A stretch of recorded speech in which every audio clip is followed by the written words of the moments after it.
Are you into strange and spooky? Then you need to check out Shadow Market on June 27th from 10 a.m. to 5 p.m. at the Manchester Event and Visitor Center in Manchester, Tennessee. It's just a short drive from Nashville. Shadow Market's a living tapestry of gothic goods, high fantasy, horror, dark art, oddities, and all things wonderfully weird. Pre-purchase tickets are just $11 or $15 at the door on the day of the event.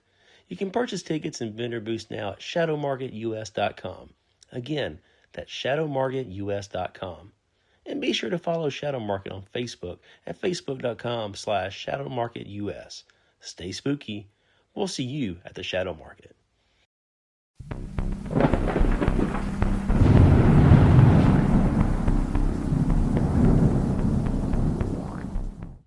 Welcome back to Southern Ghost Stories. I'm the American historian, Alan Sircy. Today, we're diving into one of the oldest and most terrifying legends ever carried into North America by European settlers.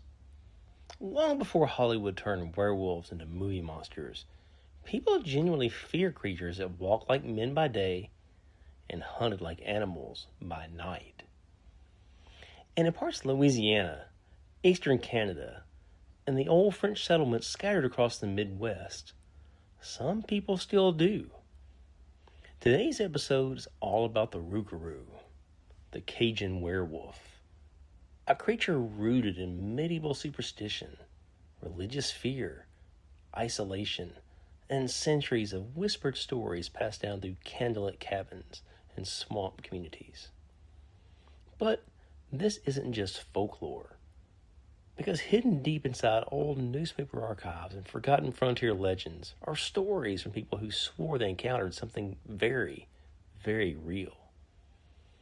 Today we're going to talk about the horrifying werewolf trials of 16th century France, the birth of the Rougarou legend in Louisiana, how Catholicism shaped the curse, and terrifying rules surrounding the creature, and one strange frontier encounter ever recorded. It was involving a French settler in Indiana who claimed he was attacked by a werewolf, only to discover his wounded neighbor lying naked in the road moments later. And honestly, some of these stories are creepy enough that you start understanding why the people believe them. To understand the Rougarou, you first have to go back centuries before Louisiana even existed. Back to France. Back to a time when belief in witches, demons, curses, and shapeshifters, it wasn't treated as fast fantasy. It was treated as reality. During the 16th century, Europe experienced a wave of paranoia surrounding witchcraft and supernatural evil. Entire communities believed the devil actively walked among humanity, corrupting souls, possessing bodies, and creating monsters that blended man and beast. And nowhere did those fears become more horrifying than in the werewolf trials. That's right, werewolf trials. One of the most disturbing cases unfolded in 1521 near the French town of Poligny. According to reports from the time, a traveler moving through the countryside was suddenly attacked by a wolf. During the struggle, the man managed to wound the animal badly before it disappeared into heavy brush. The traveler followed the blood trail, expecting to find a dying predator. Maybe it was a mountain lion or coyote. Instead, he arrived at a remote hut where a local man named Michael Verdun sat inside being treated for wounds, identical to those inflicted on the wolf. Now that coincidence alone terrified authorities. Verdun was arrested and brought before an inquisitor, Jean Beaune. And under torture, the accused man confessed not only to being a werewolf, but to participating in satanic rituals alongside two accomplices named Pierre Rougarou and Moisette. Now, according to their confessions, the men would go deep into the woods, strip down naked, and coat themselves in some strange magical salve supposedly provided by dark forces. Once covered in the ointment, they believe they physically transformed into wolves driven by uncontrollable bloodlust. And the crimes they confessed to, they were horrifying. The men, they claimed they hunted children, women, travelers just passing through. They admitted to killing and even cannibalizing victims throughout the countryside. And whether those confessions reflected actual murders, torture-induced delusions, or complete fabrication remains debated today. But to 16th century France, the threat was real. The Cajun werewolves were convicted of murder, lycanthropy, and diabolism before being burned alive.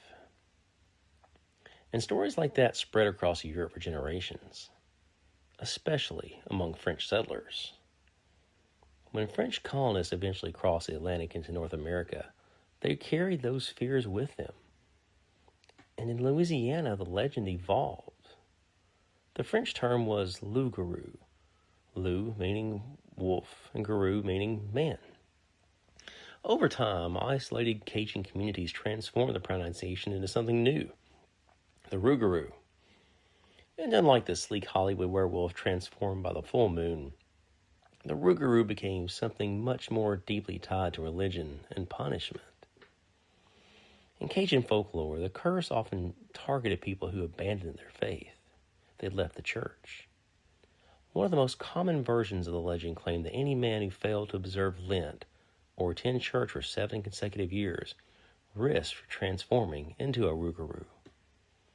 That detail mattered enormously in isolated Catholic communities.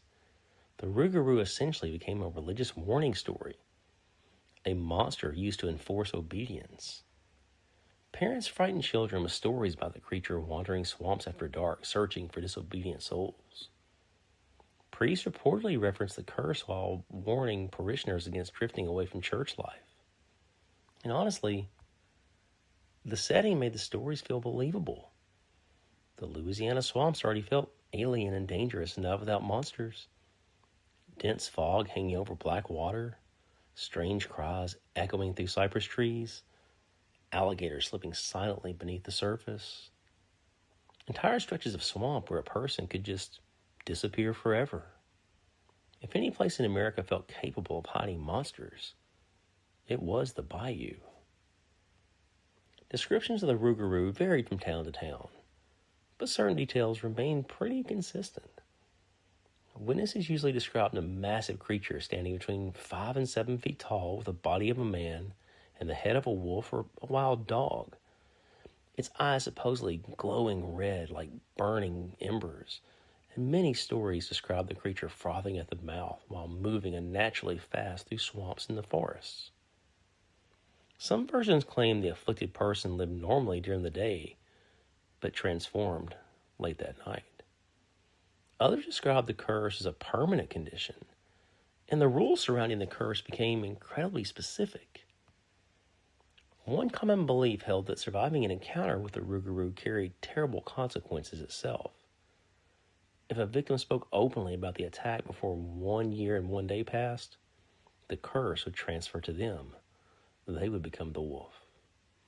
Think about how psychologically effective that legend was. It explained silence, fear, disappearances, and it ensured stories circulated privately rather than publicly, because who wanted to risk becoming the next monster? But perhaps one of the strangest Rougarou stories ever recorded, it didn't happen in Louisiana at all. It wasn't even in the South. It happened in Indiana. And honestly, this tale feels almost like something from an old frontier nightmare. In the early 19th century, a French settler named Charlot Page was walking home from the Yellow Tavern in Knox County, Indiana. Page had a reputation locally as a fighter, a man who wasn't easily imitated. He was rough around the edges. And according to local accounts, he carried a heavy knife constantly, and he wasn't afraid to use it if some trouble got started. Sometime during his walk home, Page encountered what initially appeared to be a large black dog standing directly in the road, blocking his path home. At first, he likely assumed it was wild, maybe even rabid. But as the animal approached closer and closer, Page realized something was horribly wrong. The creature's hair stood stiff and bristling along its back. Its eyes glowed red in the darkness. Foam dripped from its mouth. And according to Page, the thing didn't move like an ordinary dog at all.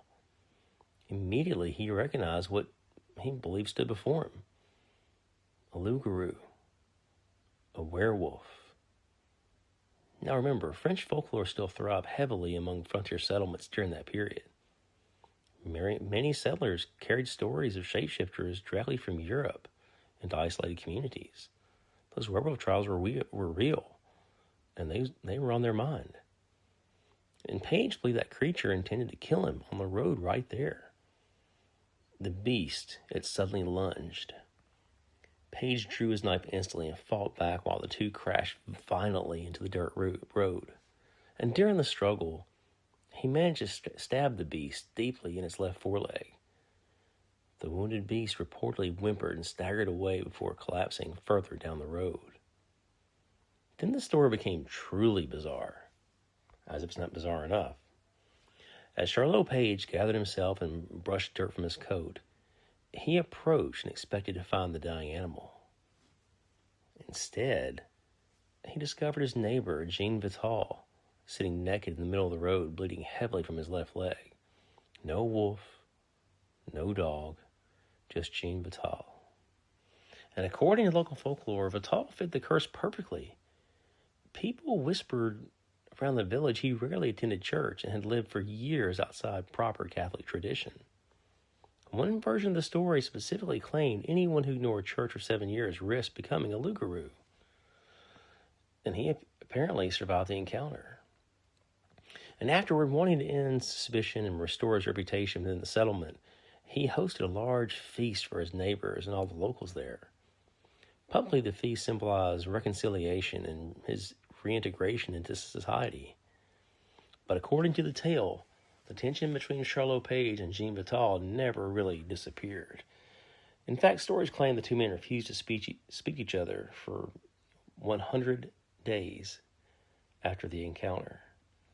Imagine living in the frontier settlement afterwards, every time you passed your neighbor and wondering whether he was going to transform into something monstrous after dark. And honestly, that uncertainty sits at the heart of most werewolf legends. Because unlike vampires or ghosts, werewolves hide inside ordinary people.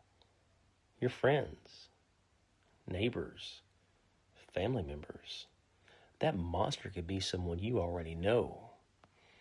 Over time, Rougarou stories, they spread far beyond Louisiana, and versions appeared in Mississippi, East Texas, Arkansas, and throughout French settlements along the Mississippi River Valley. Hunters claimed to hear strange howls deep in the swamps. Fishermen reported glowing eyes watching them from cypress groves late at night. And in some Cajun communities, older residents still refuse to joke openly about the Rougarou. Not because they necessarily believe in the werewolf, but because legends survive for a reason. They become part of a place, part of its identity, part of its fear. What fascinates me most about the Rougarou is how perfectly it reflects the anxieties of isolated communities, the fear of religious failure, the fear of exile, the fear of becoming something inhuman, the fear of wilderness swallowing civilization whole. And unlike polished Hollywood monsters, the Rougarou feels deeply regional and personal. It belongs to the swamps, to the Catholic frontier settlements, to candlelit stories told on porches while something howls somewhere beyond the trees. And honestly, that makes it creepier than most movie monsters ever created. Because the Rougarou wasn't entertainment originally. It was a warning, a punishment, a curse. And for generations, people genuinely believed it walked in the bayou after dark. And if you enjoyed this episode, check out my book, Fear and Folklore American Monsters, where I dive deep into cryptid mythology all over the country. It's Bigfoot, Mothman. There's cryptids and monster legends and tales all over America. I mean, from Rhode Island to California, every region has its tales. So this is just exploring stuff like that. And the book, if you have Kindle Unlimited, you can read Fear and Folklore American Monsters for free. It's on Audible as well. And don't forget, my new book, Pistols at Red River, is available right now. The Andrew Jackson Doolin story. You can grab a copy at Amazon too, just like Fear and Folklore American Monsters. So, have you been to MonsterCityMadhouse.com yet? They're a new creature from the Black Lagoon shirt. Man, it's a lot of fun. Who says monsters can't have a work-life balance? This Lagoon Life shirt celebrates everyone's favorite gill man living his best swamp life with a family. Whether he's teaching the kids to do the backstroke or just vibing by the lagoon, this vintage cotton polyester blend tee proves that even creatures from the deep deserve a tropical vacation. Perfect for horror fans who appreciate a little domestic bliss, monstrous style. And don't forget to use promo code SAVE10 to get 10% off your order. That's right, SAVE10 gets you 10% off your order there online at monstercitymadhouse.com. Ben, the owner of Monster City Madhouse, he's a good buddy of mine. Be sure to go check out his amazing shirts. And if you haven't already, make sure you're following the show or subscribe wherever you listen. Leave a review, leave a rating if you can. Share the show with someone who's into true crime, ghost stories, or weird history like the Rougarou. That stuff matters more than you might think. Also, be sure to follow Southern Ghost Stories on Facebook and Instagram. You can send me comments and questions and things you'd like to hear me answer or talk about on future shows. I plan on doing a Q&A show here pretty soon. So, don't forget the big shadow market coming up June 27th at the Manchester Event and Visitor Center in Manchester, Tennessee. It's just outside of Nashville. Manchester's maybe 40-minute drive. Shadow Market's a living tapestry of gothic goods, high fantasy, horror, dark art, oddities, and all things wonderfully weird. So right now, tickets are just $11, but at the door they're going to be $15, so get your tickets now. You can also purchase tickets and vendor booths now at shadowmarketus.com. Be sure to follow Shadow Market on Facebook. It's facebook.com/shadowmarketus. Thank you for listening to Southern Ghost Stories. I'm Alan Sircy, the American Hauntstorian, and I will see you guys next time.